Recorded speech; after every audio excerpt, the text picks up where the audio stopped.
Nouveau numéro de reporter sur France 24. Le dynamisme démographique de l'Afrique a un impact considérable sur les villes qui ne cessent de croître. Il en va ainsi de la capitale du Rwanda où nous allons nous rendre aujourd'hui. La population de Kigali va doubler d'ici 2050. Là-bas, dans une des zones déjà les plus densément peuplées au monde, les autorités tentent de canaliser et d'organiser cette croissance sur le plan urbanistique, mais aussi économique. Avec nous pour en parler, Simon Wolfart, qui est correspondant de France 24 au Rwanda. Simon, le Rwanda a de grandes ambitions sur le continent et Kigali en sera la vitrine. C'est le plan du président Kagame et c'est ce que nous allons découvrir dans votre reportage. Oui, ce n'est pas l'envergure du Rwanda qui va en limiter les ambitions. Cet État de la taille de la Bretagne est évidemment connu pour avoir été le théâtre du dernier génocide du XXe siècle, le génocide des Tutsis en 1994. C'est un pays qui s'est reconstruit de manière fulgurante et qui est aujourd'hui un partenaire privilégié des bailleurs, mais ce développement éclair se fait souvent au prix d'une répression féroce contre toute opposition. Lorsque l'on parcourt le Rwanda, ce qui impressionne, c'est que non seulement le pays s'est relevé, mais il se développe à grande vitesse. Et d'ici à 30 ans, sa population va presque doubler. Il n'y a alors pas une seule parcelle au Rwanda qui ne soit déjà occupée, exploitée. Il y a en somme des gens partout dans le pays. Et cette croissance démographique va poser un certain nombre de défis pour la société rwandaise, autant en termes de logement, d'emploi que d'impact environnemental. Et c'est ce qu'on va découvrir dans votre reportage, Simon. On vous retrouve juste après. Rwanda, le défi de la surpopulation. Reportage tourné avec Bastien Renouille pour France 24.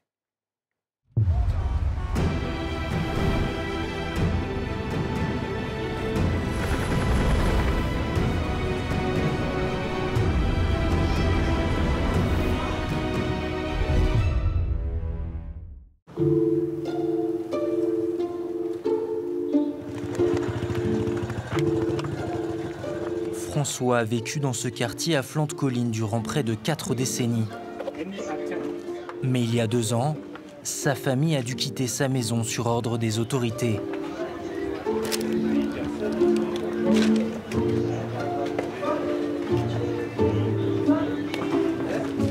Elle risquait de s'effondrer en cas de glissement de terrain durant la saison des pluies.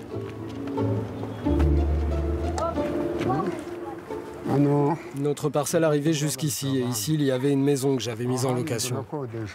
Au gré du développement de la capitale, les constructions sont venues défigurer les collines et fragiliser la terre. Aujourd'hui, ce quartier est voué à la destruction. Fini les habitations informelles, Kigali doit être réinventé. Le projet d'urbanisme 2050 prévoit une ville moderne et organisée, au risque d'exclure les plus pauvres. À l'époque de l'ancien maire, ils sont venus marquer ma maison pour signifier qu'elle devait être détruite comme toutes les maisons autour. Ils nous ont promis une compensation, puis un jour on m'a donné l'ordre de déménager et de détruire moi-même ma maison. Ses voisins attendent toujours de recevoir l'ordre final d'évacuation.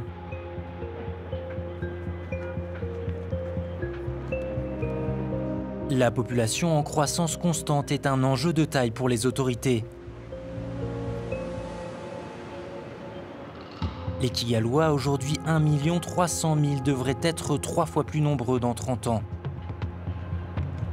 La capitale veut désormais loger ses nouveaux habitants dans des immeubles.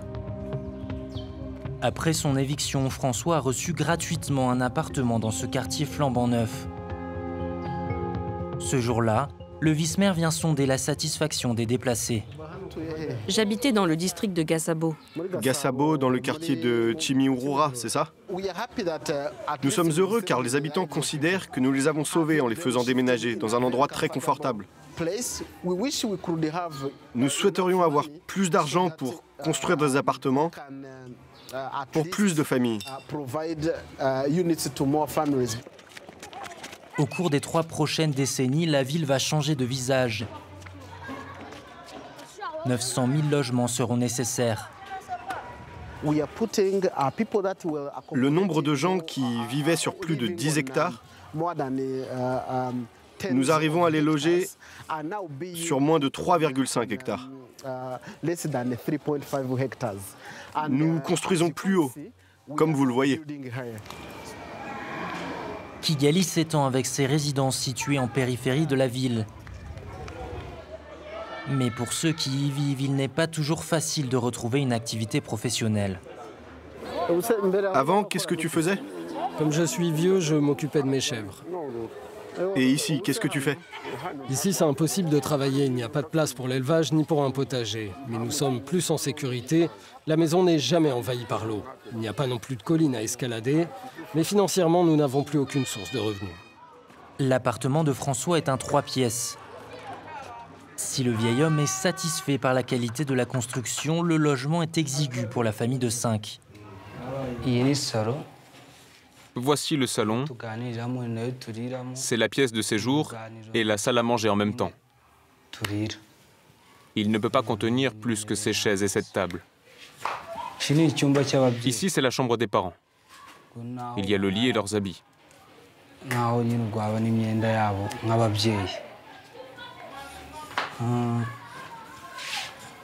Et cette chambre, c'est pour nous, les enfants. J'ai pu voir la ville se développer au cours des années. Là où nous vivions avant, nous n'avions pas d'électricité, pas d'accès à la route comme aujourd'hui. C'est mieux. Mais malgré ça, l'essentiel nous manque. Je n'ai pas de quoi acheter des habits à mes enfants ou même de la nourriture. Nous sommes très malheureux.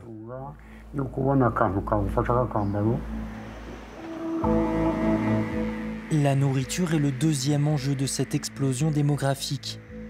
Il faut produire un maximum de produits alimentaires. 75% des Rwandais vivent de l'agriculture. La moindre parcelle est exploitée, souvent jusqu'à l'extrême, fragilisant la terre. Alors comme à Kigali, quand la pluie vient dans les campagnes, les foyers les plus précaires sont en danger. La vie de Florence et ses 3 enfants est rythmée par les glissements de terrain. Je suis en train de déménager parce que j'ai peur des eaux qui ruissellent et qui emportent la terre. Chaque fois pendant la saison des pluies, je suis obligée d'emporter mes affaires et de quitter temporairement ma maison pour m'abriter en sécurité.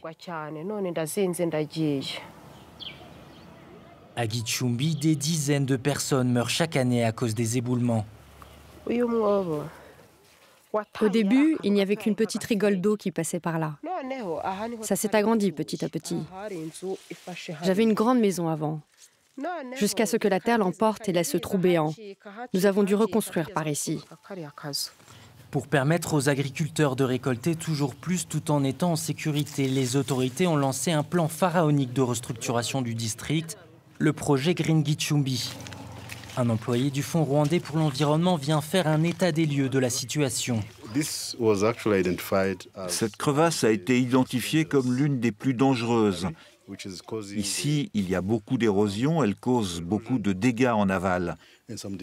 En tant que membre du projet Green Gicumbi, nous essayons de réhabiliter ces endroits et de les protéger afin de réduire les dégâts causés dans les champs et sur les propriétés de la communauté. Les habitants les plus exposés à ces risques comme Florence ont l'espoir de voir leur vie changer. À quelques kilomètres de là, au sommet d'une colline, le projet Green Gicumbi construit un village modèle écologique plus résistant aux effets du changement climatique pour reloger les déplacés.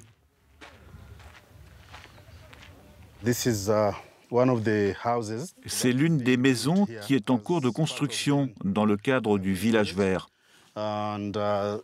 C'est une maison pour une famille. Pour l'instant, le village sort à peine de terre.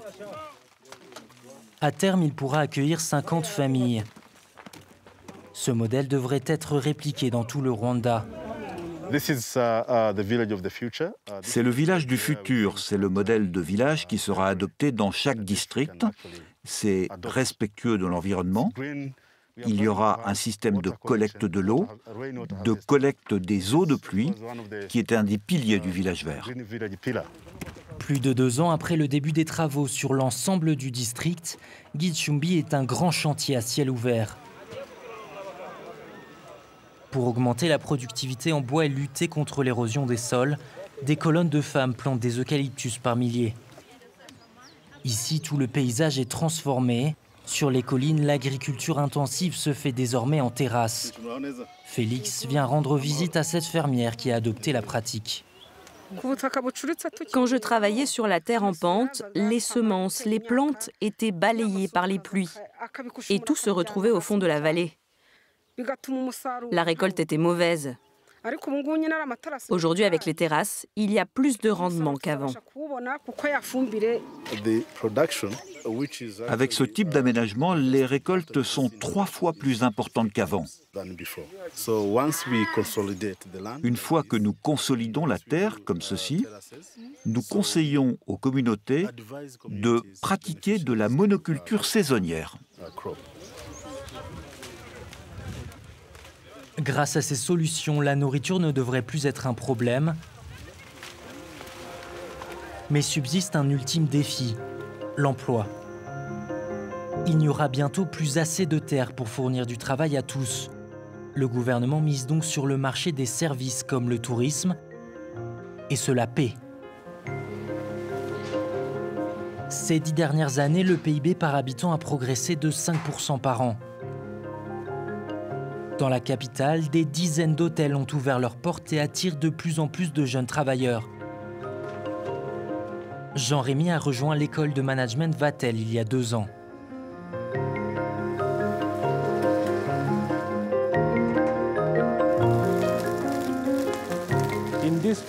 Dans cette formation, l'objectif principal est d'apprendre tout ce qu'il y a à savoir sur le service dans un restaurant. Comme ça, si un jour je suis responsable d'un établissement, je pourrai diriger mes employés, je saurai comment les encadrer. Cette école française a ouvert une antenne au Rwanda en 2018 pour améliorer les qualifications dans le secteur de l'hôtellerie. Son objectif, répondre aux attentes des plus grands établissements de Kigali et éviter qu'ils recrutent à l'étranger. L'industrie hôtelière dans ce pays est en pleine croissance. Elle monte, elle est en plein essor. Nous devons hisser ce secteur à un autre niveau. Après les cours, pas le temps de se reposer. Direction le Marriott pour son stage en entreprise. Ici, séjourne homme d'affaires et riche touriste. Alors, lorsqu'il doit réaliser les cocktails les plus raffinés, l'erreur n'est pas permise. La plupart des clients internationaux viennent ici avec des attentes. Ils ont déjà été dans d'autres hôtels 5 étoiles auparavant. Donc quand ils viennent ici, on ne peut pas les décevoir. L'étudiant ne compte pas ses heures. Il sait qu'il doit en passer par là pour profiter du dynamisme économique de son pays. Avec l'obtention de mon diplôme en management pour Vatel et avec les compétences que j'ai acquises lors de mon stage en entreprise, je suis sûr de trouver un emploi qui me convient. Après son service, Jean-Rémy rejoint l'une de ses collègues stagiaires. L'occasion de discuter des difficultés du quotidien. Comme eux, de plus en plus de jeunes Rwandais tentent leur chance dans ce domaine. C'est un secteur vraiment compétitif. Avant, nous n'avions qu'une seule université pour cette industrie et maintenant, il y en a plus de 5. Cela signifie qu'il y a beaucoup de gens qui entrent sur le marché du travail.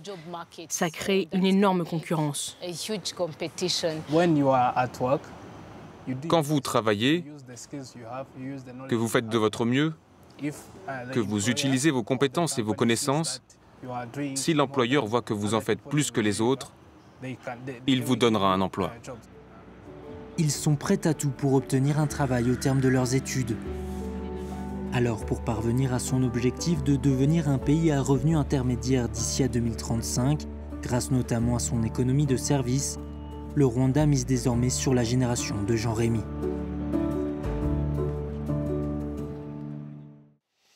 Et avec nous à Kigali, Simon Wolfhard. Dans votre reportage, Simon, vous dites que le Rwanda veut devenir un pays à revenu intermédiaire. Comment compte-t-il atteindre cet objectif ? Le Rwanda, c'est un petit État enclavé d'Afrique centrale et dont la grande majorité de la population dépend encore aujourd'hui de l'agriculture pour vivre. Alors pour se développer, les autorités ont tenté de passer d'une économie principalement agricole à une économie de services, et ça en très peu de temps, en s'affichant comme une destination sûre et dynamique pour toutes sortes d'entreprises. Le tourisme de conférence s'est ainsi beaucoup développé ici ces dernières années. Depuis 2017, la capitale rwandaise a accueilli des centaines d'événements et le secteur aurait rapporté à l'économie du pays des centaines de millions de dollars. Il y a 3 ans, Kigali a même été considérée comme la 2e meilleure ville du continent africain pour l'organisation des conférences. Ce dynamisme a permis au Rwanda de dégager une croissance économique assez impressionnante, en fait, autour de 10% par an. Mais cette croissance s'est faite au prix de beaucoup d'investissements d'argent public et d'emprunts à l'étranger, quitte à faire exploser le niveau de la dette du Rwanda, passé de 19% à 56% du PIB en presque 10 ans. Alors relever le défi de l'augmentation de population passe donc par d'importants besoins financiers. Les autorités continuent de chercher des investisseurs à l'étranger. Je vous propose alors d'écouter le vice-maire de Kigali à ce sujet. D'ici à 2050, nous aurons besoin de fournir 27 000 logements par an à notre population. Mais on n'y est pas du tout. Nous encourageons les gens à venir investir dans des logements abordables et sociaux.